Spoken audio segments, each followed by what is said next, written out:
Good morning friends, welcome to the prelims booster session. आज का पहला टॉपिक है शी पुतिन मीटिंग। तो ये टॉपिक आपके इंटरनेशनल रिलेशंस के लिए इंपॉर्टेंट है। आपको पता है चाइनीज़ प्रेसिडेंट जो हैं वो अभी रशिया में विज़िट कर रहे हैं। 3 दिन की उनकी विज़िट है।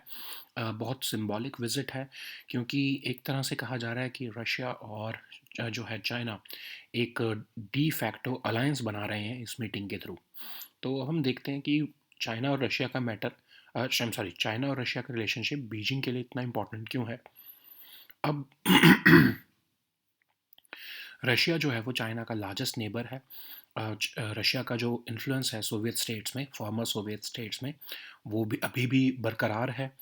रशिया जो है वो चाइना के लिए एक मेजर सोर्स ऑफ हाइड्रोकार्बन भी है, और यूएस लेड ग्लोबल ऑर्डर के अगेंस्ट एक अलाई है। ठीक है। तो जो है ये एक फरवरी 2022 में चाइनीज़ प्रेसिडेंट ने प्रेसिडेंट पुतिन के साथ जो है वो पार्टनरशिप विद नो लिमिट्स भी साइन किया था। और एक हम नॉन वेस्टर्न वर्ल्ड जो है उसको भी जो है शी जिनपिंग मैसेज देना चाहते हैं कि एक अमेरिकन पावर के अगेंस्ट एक ऑल्टरनेटिव है, जो कि है रशिया और चाइना का रिलेशनशिप। ठीक है। अब क्या चाइना चाहता है कि जो यूक्रेन वॉर है वो ख़त्म हो जाए? अब एक्सपर्ट्स तो ये कहते हैं कि चाइना जो है वो नहीं चाहता कि रशिया वॉर जो है यूक्रेन में ख़त्म हो। उसके बहुत सारे रीजंस हैं। अब जितना ज़्यादा रशिया जो है वो यूक्रेन में फंसा रहेगा, उतना ही वो वीक होगा, पॉलिटिकली भी, मिलिट्रीली भी और इकोनॉमिकली भी। इससे क्या होगा कि एक वैक्यूम की स्थिति आएगी यूरेशिया में, जहाँ पर चाइना को मौका मिलेगा यूरेशियन कंट्रीज़ में को अपने स्फेयर ऑफ इन्फ्लुएंस में लेने का। ऐसे ही जितना लंबा यूक्रेन कॉन्फ्लिक्ट चलेगा, उतने ही वेस्ट के भी रिसोर्सेज और अटेंशन वहाँ पर जाएगी, वहाँ पर खर्च होगी, कंज्यूम होगी। उससे जो है चाइना को जब ताइवान जैसी कंट्री में इंटरवेन करने की ज़रूरत होगी, तब तक जो है वेस्टर्न कंट्रीज़ बहुत ही अपने रिसोर्सेज डिस्प्रपोर्शनेटली यूक्रेन वॉर में खर्च कर चुकी होंगी। अब चाइना का रोल क्या है? चाइना का ये रोल है जो है कि चाइना अपनी पावर को इंक्रीज़ कर रहा है। इंटरनेशनल मैसेजिंग दे रहा है कि चाइनीज़ पावर जो है as compare to both Russians और अमेरिकन्स, दोनों के कंपैरिजन में हम बढ़ रहे हैं। इसीलिए शी जिनपिंग के पास कोई ऐसा कोजेंट रीज़न नहीं है कि वो पुतिन को कहें कि वो वॉर को रोक दें, है ना? इसीलिए वो चाहते नहीं कि वॉर जो है वो रुके। अब ये वॉर कैसा अफेक्ट कर रहा है चाइना को? चाइना के लिए बिग मार्केट्स जो हैं मैन्युफैक्चरिंग के लिए और जो है सोर्स ऑफ हाई टेक्नोलॉजी के लिए खुल रही हैं। ठीक है, वॉर हो रही है तो रशिया परचेज़ कर रहा है उनसे। फिर रशिया उनको ऑयल दे रहा है बहुत हैवी डिस्काउंट्स पे, जैसे इंडिया को मिल रहे हैं वैसे ही चाइना को भी जो है वो हैवी डिस्काउंट पर ऑयल मिल रहा है। और अपनी ही करेंसी में रशिया के साथ ट्रेड करना उनको जो है वो चाइना को मिल रहा है। चाइना जो है वो चाहता है कि वॉर होती रहेगी तो जो है सैंक्शंस लगेंगे, वेस्टर्न सैंक्शंस लगेंगे, जैसे कि अभी ईरान पर लगे। तो भी जो है चाइना ने उसका फ़ायदा लिया और अपनी करेंसी में डील करना उनके साथ शुरू कर दिया। नेक्स्ट हम टॉपिक देखते हैं अर्थक्वेक। ज्योग्राफी के लिए जो है आपके डिज़ास्टर मैनेजमेंट दोनों के लिए इम्पॉर्टेंट है। एक बात बताना चाहते हैं कि जो हम डिज़ास्टर मैनेजमेंट के टॉपिक्स हैं उसको हम सिक्योरिटी के ही जो है वो मेजर टॉपिक में हम डाल देते हैं, तो आप उसी में से ही पढ़ सकते हो।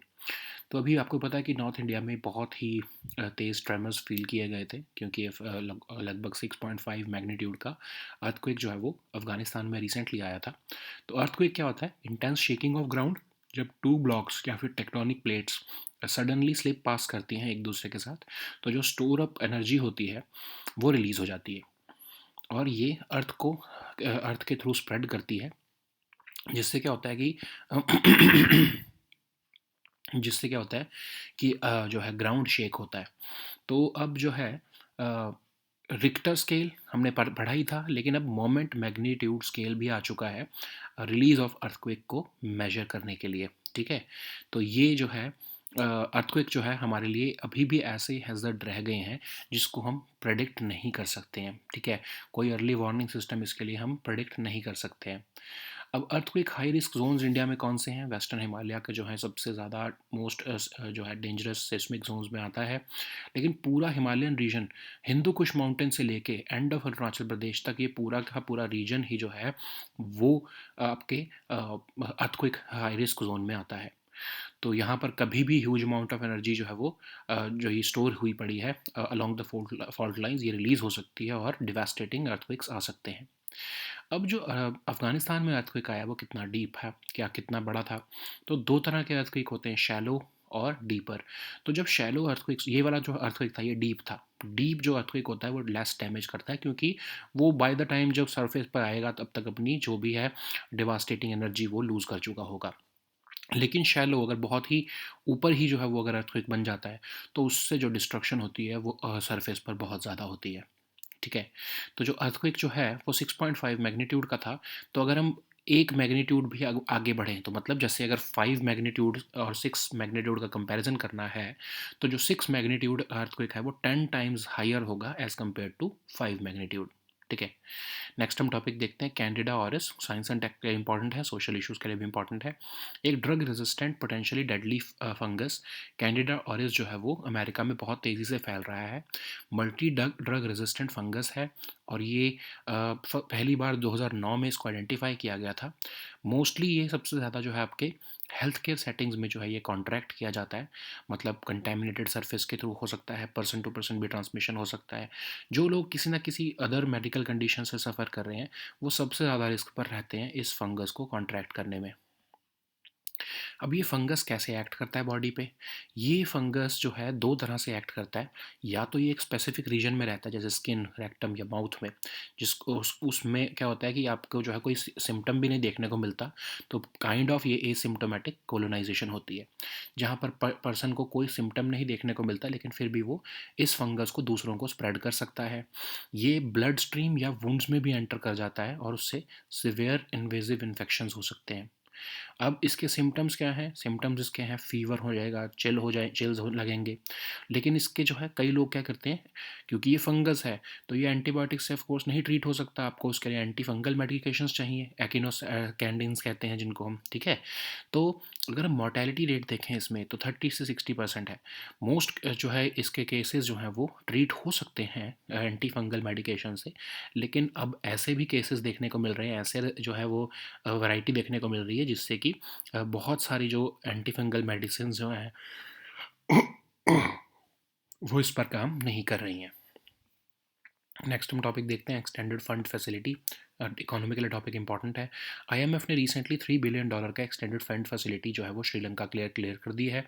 अब ये $3 बिलियन का जो है एक तरह से लॉन्ग टर्म लोन मिलेगा श्रीलंका को, और इसमें जो है आईएमएफ ने ये एग्रीमेंट तो साइन किया है और पहले ही फाइनेंशियल अश्योरेंसेस ले ली हैं चाइना, इंडिया और जापान से, जो कि लार्जेस्ट लैंडर्स टू श्रीलंका है। उन्हें कहा है कि आप अपने लोन को रीस्ट्रक्चर करो और उसको लॉन्ग टर्म लोन बना दो।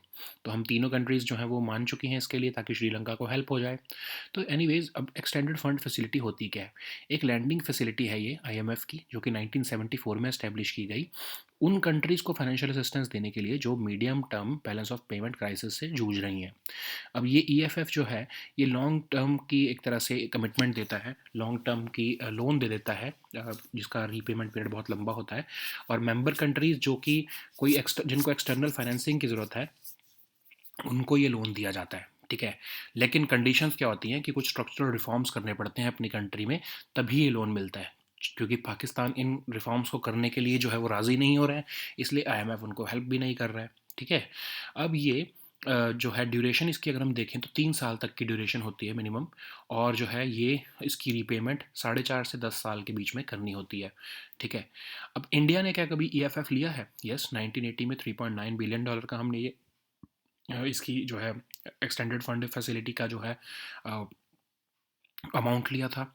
लेकिन गवर्नमेंट ने पूरी अमाउंट नहीं ली थी उस 3.9 बिलियन से, क्योंकि हमारी इकोनॉमी बाय द 1991 क्राइसिस, उसके बाद हमारी इकोनॉमी जो है वो रिकवर करना शुरू हो चुकी थी। लेकिन अगर हम 2 डेकेड बाद अब का टाइम देखें, तो हम तो इस टाइम पर जो है नेट क्रेडिटर हैं इस फंड में। हमने इनसे कुछ अब लिया नहीं हुआ है, बल्कि हम इनको क्रेडिट पर दे रहे हैं। ठीक है? नेक्स्ट हम टॉपिक देखते हैं आईएनएस अंद्रोथ। ये टॉपिक आपके सिक्योरिटी के लिए इंपॉर्टेंट है। INS Androth second in series of 8 anti submarine warfare shallow water craft हैं जो कि रिसेंटली लॉन्च की गई हैं। तो बेसिकली ये एंटी सबमरीन ऑपरेशंस के लिए इंपॉर्टेंट होती हैं और इसको Garden Reach Shipbuilders Engineers ने बनाया है। और 77.6 metres long, 10.5 metres wide, diesel driven water jet, maximum speed इनकी 25 नॉट्स है, light weight torpedoes, anti submarine warfare rockets, mines, ये सब इस पर लगे हुए हैं। इस पे हल माउंटेड सोनार भी है और इसकी जो है लो फ्रीक्वेंसी वेरिएबल डेप्थ सोनार भी इसमें लगा हुआ है। ठीक है, नेक्स्ट हम टॉपिक देखते हैं लॉन्ग टेल डक। एनवायरनमेंट के लिए टॉपिक इंपॉर्टेंट है। Recently long tail duck species जो है वो स्पॉट की गई हैं आइकॉनिक वूलर लेक में। अब ये अट्रैक्टिव लॉन्ग टेल डक हैं जो कि हाई आर्कटिक और में ब्रीड करती हैं और ये विंटर मोस्टली अपनी ओशन कोस्ट पर निकालती हैं। ये एज डीप एज 200 फीट जो है वो स्विम कर सकती हैं। वन ऑफ द स्पीशीज़ हैं ये agreement on conservation of African Eurasian migratory water birds की। ठीक है, अगर हम इसका कंजर्वेशन स्टेटस देखें तो ये वल्नरेबल है। वूलर लेक आपको पता ही है, one of the largest fresh water lakes in Asia है, बांदीपुरा डिस्ट्रिक्ट में पड़ती है और टेक्टोनिक एक्टिविटी से बनाई गई है और इसमें जो वाटर आता है वो झेलम रिवर से आता है। तुलबुल प्रोजेक्ट जो है वो इसी के ऊपर बनाया जा रहा है at the mouth of Wular lake और इसको एक रामसर साइट भी डिक्लेयर किया गया है। अगर हम agreement on conservation of African Eurasian migratory water birds देखें तो इंटर गवर्नमेंटल ट्रीटी है, conservation of migratory water birds के लिए बनाई गई है। जो भी वाटर बर्ड्स हैं आपके Africa, Europe, middle east, central Asia, Greenland और कैनेडियन आर्किपेलागो में है, उनके लिए ट्रीटी बनाई गई है और ऑफ कोर्स ये कन्वेंशन ऑन माइग्रेटरी स्पीशीज़ का ही पार्ट है। नेक्स्ट हम टॉपिक देखते हैं नेशनल चंबल सेंचुरी। ये टॉपिक आपके इन्वायरमेंट के लिए इंपॉर्टेंट है। रिसेंटली राजस्थान, मध्य प्रदेश और उत्तर प्रदेश जो हैं उन्होंने जॉइंटली एक्शन लेने को कहा है against illegal stand mining of near national Chambal century. तो नेशनल चंबल सेंचुरी जो है वो tri junction of these 3 states पड़ता है।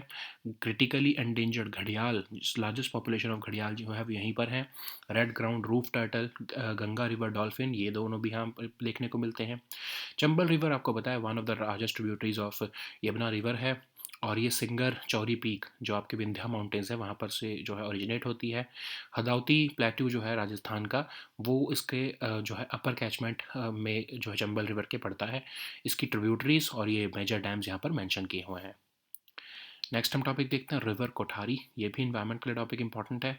नेशनल ग्रीन ट्रिब्यूनल ने recently Rajasthan state pollution control board को कहा है कि इन्वायरमेंटल कंपनसेशन जो है वो आप रिट्रीव करो या रिकवर करो भीलवाड़ा म्यूनिसिपल काउंसिल से, क्योंकि उन्होंने पोल्यूशन जो है रिवर कोठारी में किया है।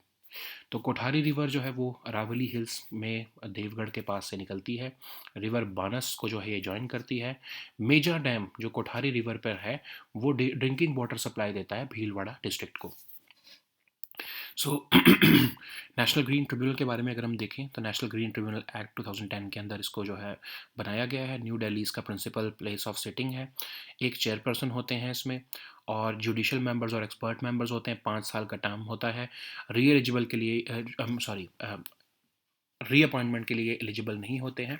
और ये जो कंपोजिशन है इसमें मेंबर्स की, ये कम से कम 10 होने चाहिए और मैक्सिमम 20 होने चाहिए फुल टाइम जुडिशियल मेंबर्स और expert members in the tribunal. Next हम टॉपिक देखते हैं डाउन सिंड्रोम। सोशल इश्यूज़ के लिए टॉपिक इंपॉर्टेंट है। रिहेबिलिटेशन काउंसिल ऑफ इंडिया जो है उन्होंने वर्ल्ड डाउन सिंड्रोम डे जो है वो रिसेंटली जो है सेलिब्रेट किया है। तो डाउन सिंड्रोम में क्या होता है, एक जेनेटिक डिसऑर्डर है जिसमें एक्स्ट्रा क्रोमोसोम 21 जो है वो देखने को मिलता है पेशेंट्स में। 3 तरह के डाउन सिंड्रोम होते हैं। पहला तो ऑफकोर्स ट्राइसोमी 21 जिसमें सबसे ज़्यादा जो है डाउन सिंड्रोम के पेशेंट्स आते हैं। उसमें हर सेल जो है बॉडी में वो अपनी 3 कॉपीज़ ऑफ क्रोमोसोम 21 बनाता है, अदरवाइज यूजुअली जो है वो 2 कॉपीज़ बनती होती है नॉर्मल बॉडी में। ट्रांसलोकेशन डाउन सिंड्रोम जो होता है उसमें बहुत कम लोगों को ये होता है, लगभग 3% लोगों को जो है डाउन सिंड्रोम के पेशेंट्स जो 3% हैं उनको ये ट्रांसलोकेशन डाउन सिंड्रोम होता है। और इसमें क्या होता है, एक पार्ट या फिर एक होल एक्स्ट्रा क्रोमोसोम 21 जो है वो प्रेजेंट होता है। ठीक है, या उसका एक एक्स्ट्रा पार्ट प्रेजेंट होता है और ये लेकिन जो है ये आपके डिफरेंट क्रोमोसोम्स के साथ अटैच हो जाता है या फिर ट्रांसलोकेट हो जाता है। ठीक है, और मोसैक डाउन सिंड्रोम में कॉम्बिनेशन ऑफ बोथ हो सकता है, ट्राइसोमी 21 और ट्रांसलोकेशन डाउन सिंड्रोम दोनों हो सकता है। ठीक है। अगर हम डाउन सिंड्रोम के सिम्टम्स देखें तो mental retardation, cognitive impairment, tilted eyes या fold of the skin above the eye, ये सब देखने को मिलता है। लाइफ लॉन्ग कंडीशन है और इसको क्योर नहीं किया जा सकता है। नेक्स्ट हम टॉपिक देखते हैं सैंडलवुड बुद्धा स्टैचू। ये आपके आर्ट एंड कल्चर के लिए इंपॉर्टेंट है। पीएम मोदी ने रिसेंटली जापानीज प्राइम मिनिस्टर को एक सैंडलवुड बुद्धा स्टैचू दिया है जो कि प्योर सैंडलवुड से बना है। इसमें बुद्धा जो हैं वो ध्यान मुद्रा में बैठे हैं, और ध्यान मुद्रा बेसिकली वो होती है जिसमें मेडिटेशन की मुद्रा है, और स्पिरिचुअल परफेक्शन जो है अचीव करना चाहते हैं जो पर्सन, वो ध्यान मुद्रा में बैठते हैं। ठीक है। तो इसमें जो है मुद्रा जो है ये बुद्ध से ही डिराइव की गई है। जब वो बोधि ट्री के नीचे बैठे थे और एनलाइटनमेंट उनको मिला था, वो ध्यान मुद्रा में ही उनको मिला था। कदमवुड जाली बॉक्स जो है इस स्टैचू में जो है वो एनकेस किया हुआ है, और उसको भी बहुत ऑस्पिशियस माना जाता है। आर्ट ऑफ सैंडलवुड एक बहुत ही इंपॉर्टेंट आर्ट है हमारे कल्चर में। कर्नाटका में सबसे ज़्यादा प्रैक्टिस की जाती है। इंडियन सैंडलवुड जो है एक ड्राई डेसिडुअस फॉरेस्ट स्पीशीज़ है जो चाइना, इंडिया, इंडोनेशिया, ऑस्ट्रेलिया और फिलीपींस में देखने को मिलती है। इंडियन कल्चर में बहुत सेंचुरी से इसका इस्तेमाल किया जा रहा है, और ये one of the most valuable and prized woods in the world जो है वो रिगार्ड किया जाता है इसको। इंटरनेशनल नेक्स्ट टॉपिक देखते हैं। International telecommunication union international relations के लिए ऑफ कोर्स इंपॉर्टेंट है। पीएम मोदी ने रिसेंटली इंटरनेशनल टेलीकम्युनिकेशन यूनियन का ऑफिस जो है वो एरिया ऑफिस और इनोवेशन सेंटर जो है वो रिसेंटली लॉन्च किया है। यूनाइटेड नेशंस की स्पेशलाइज्ड एजेंसी है। 1865 में इंटरनेशनल टेलीग्राफ यूनियन की तरह इसको इनाग्रेट किया गया था, एस्टेब्लिश किया गया था। 1947 में ये स्पेशलाइज्ड एजेंसी ऑफ यूएन बनी। इसका हेडक्वार्टर जिनीवा में है। 193 मेंबर्स के मेंबर कंट्रीज़ के जो है वो मेंबर्स हैं, और 800 प्राइवेट सेक्टर एंटिटीज़ जो हैं और एकेडमिक इंस्टीट्यूशंस भी इसके मेंबर हैं। Global radio spectrum, satellite orbits allocate करना, टेक्निकल स्टैंडर्ड्स लेकर आना ग्लोबल लेवल पर के, और जो है एक्सेस टू आईसीटी देना अनसर्व्ड या अंडरसर्व्ड कम्युनिटीज़ को वर्ल्ड वाइड, ये इसका काम है। ठीक है। अब आईटीसी का एरिया ऑफिस जो है या इनोवेशन सेंटर, ये फुली फंडेड बाय इंडिया है। ये इंडिया, नेपाल, भूटान, बांग्लादेश, श्रीलंका, मालदीव्स, अफगानिस्तान और ईरान को केटर करेगा, और कोऑर्डिनेशन अमंग दीज जो है मेंबर कंट्रीज करने वाला है। ठीक है। So now let us see all these topics in English. So the first topic is Xi Putin meeting. So this topic is important for international relations. The Chinese president has recently visited Russia on a 3-day visit, of course, and this is a symbolic visit because it is coming at a time when Russia has been isolated by the Western world. So this also highlights the determination of Xi Jinping to push back against American power in the world. So if we look at this relationship between China and Russia from the perspective of Beijing, then it is of course very important because Russia is the largest neighbor of China, and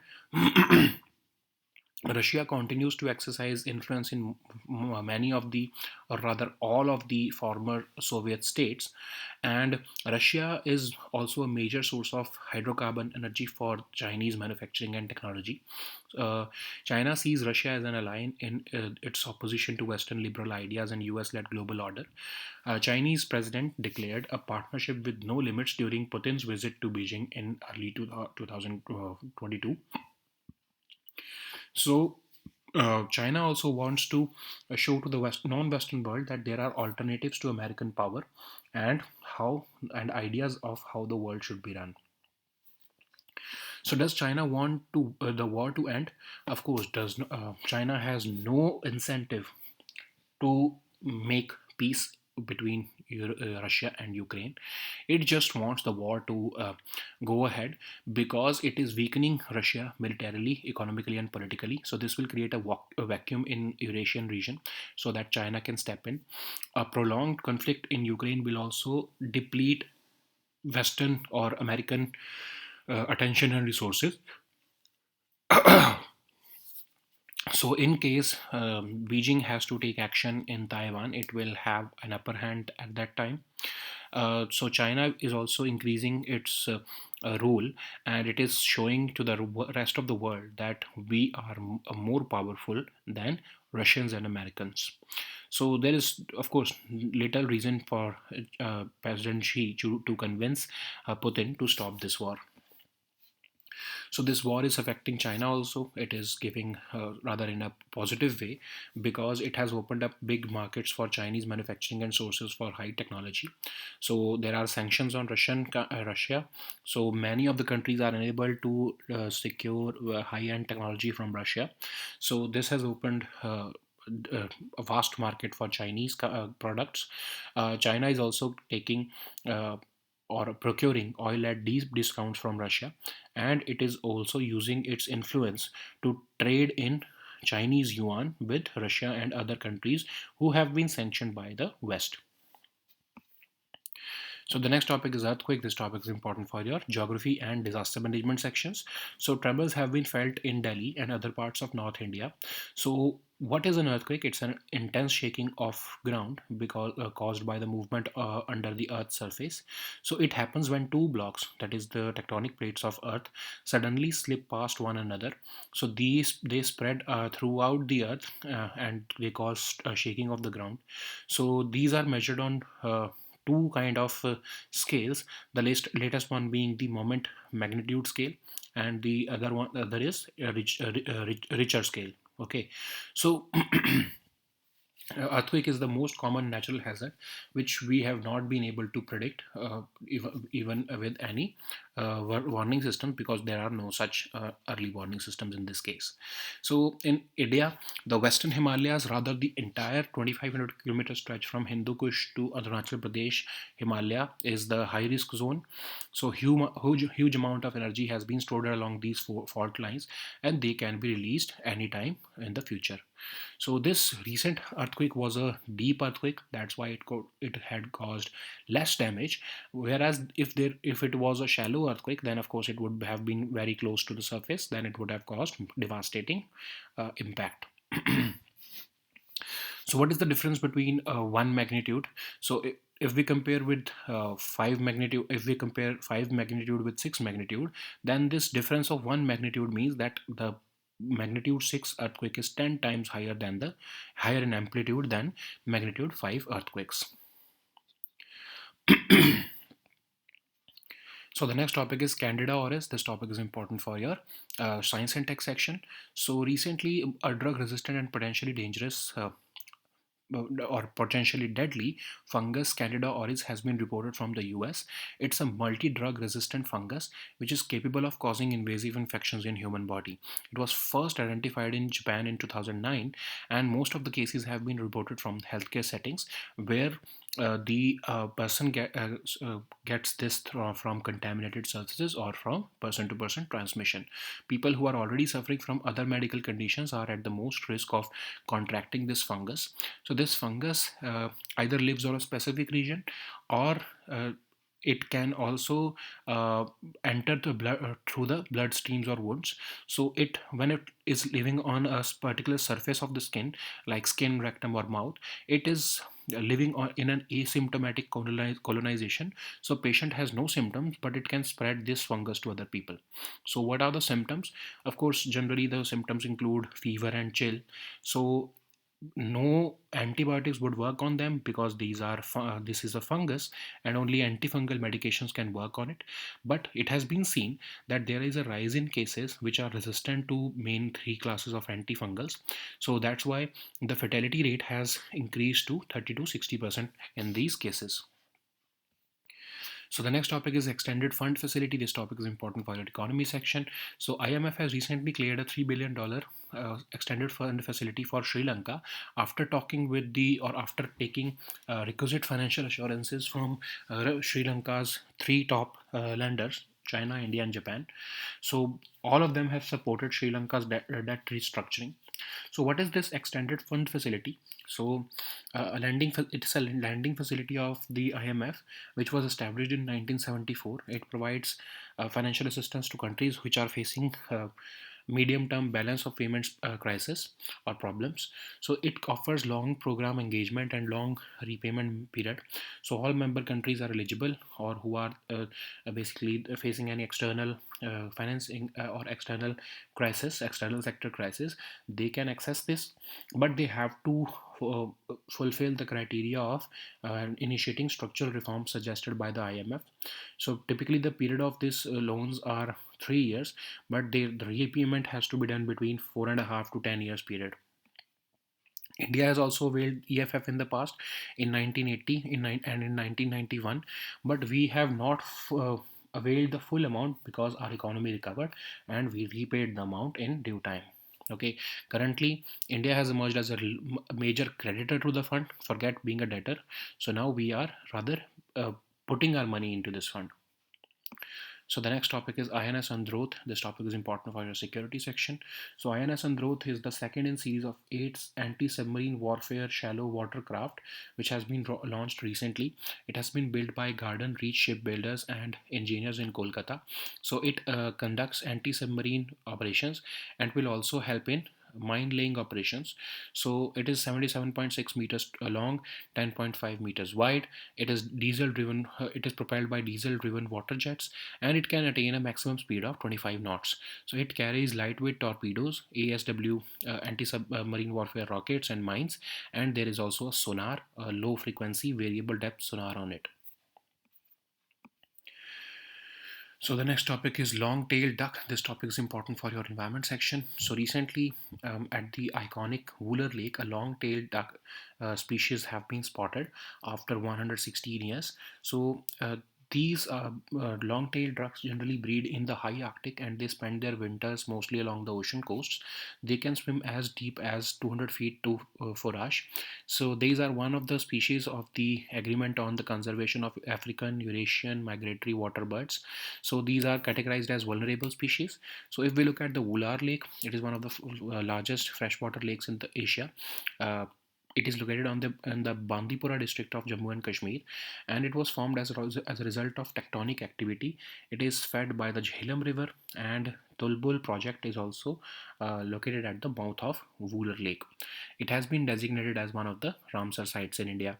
So, if we look at the agreement on conservation of African Eurasian migratory birds, it's an intergovernmental treaty which is meant to for the conservation of migratory water birds and their habitats across Africa, Europe, Middle East, Central Asia, Greenland, and Canadian archipelago. So this has been developed under the framework of CMS, and it is being administered by UNEP. So the next topic is National Chambal Sanctuary. This topic is important for our environment section. So recently, Rajasthan, Madhya Pradesh, and Uttar Pradesh have joined hands to stop illegal sand mining from National Chambal Sanctuary, which is located at the tri-junction of these three states. So the critically endangered ghadial, it has the largest population. So this Chambal Sanctuary is having the largest population of ghadials in the world. The red-crowned roof turtle and Ganga River dolphin are also located here. Chambal River is one of the tributaries of Yamuna River. It originates from Singar Chauri Peak on the northern slope of Vindhya Mountains. The Hadauti Plateau in Rajasthan occurs in the upper catchment area of the Chambal River. The tributaries and major dams on the river are mentioned here. So the next topic is River Kothari. This topic is important for your environment section.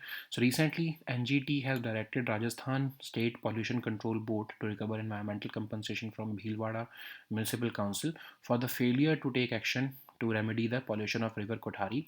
River Kothari raises from Aravali Hills near Devgarh, and it joins the Banas River in Kotri Tehsil. So Meja Dam is constructed here for the drinking water purposes of Bhilwara district. If we look at the National Green Tribunal, it was established under the National Green Tribunal Act of 2010, where the New Delhi is the principal place of sitting of this NGT, and it consists of a chairperson, judicial and expert members. The members have a term of 5 years and they are not eligible for reappointment. There must be at least 10 and a maximum of 20 full-time judicial members and expert members in the tribunal. So the next topic is Down syndrome. This topic is important for your social issues and your uh, basically just the social issues because it's a disease. So Rehabilitation Council of India has celebrated the World Down Syndrome Day. And what is Down syndrome? It is a genetic disorder which is caused by the presence of an extra chromosome 21. And there are three types of Down syndrome. First, of course, is called the trisomy 21, which affects about 95% of the Down syndrome patients. So each cell in the body has three separate, in this type of Down syndrome, each cell in the body starts having three separate copies of chromosome 21 instead of the usual two copies. And in the translocation Down syndrome, an extra part or a whole extra chromosome 21 is present, but it is attached or translocated to a different chromosome rather than being a separate chromosome 21 itself. In mosaic Down syndrome, it's a mixture of the above two forms. The primary symptoms of Down syndrome include mental retardation, cognitive impairment, tilted eyes or fold of the skin above the eye, etc. It is a lifelong condition and it cannot be cured.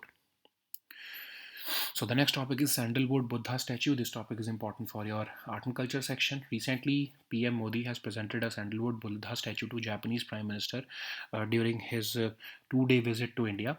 So Buddha is this Buddha figure has been made out of pure sandalwood, and Buddha is sitting in a Dhyan mudra under Bodhi tree. And Dhyan mudra is the mudra of meditation and attainment,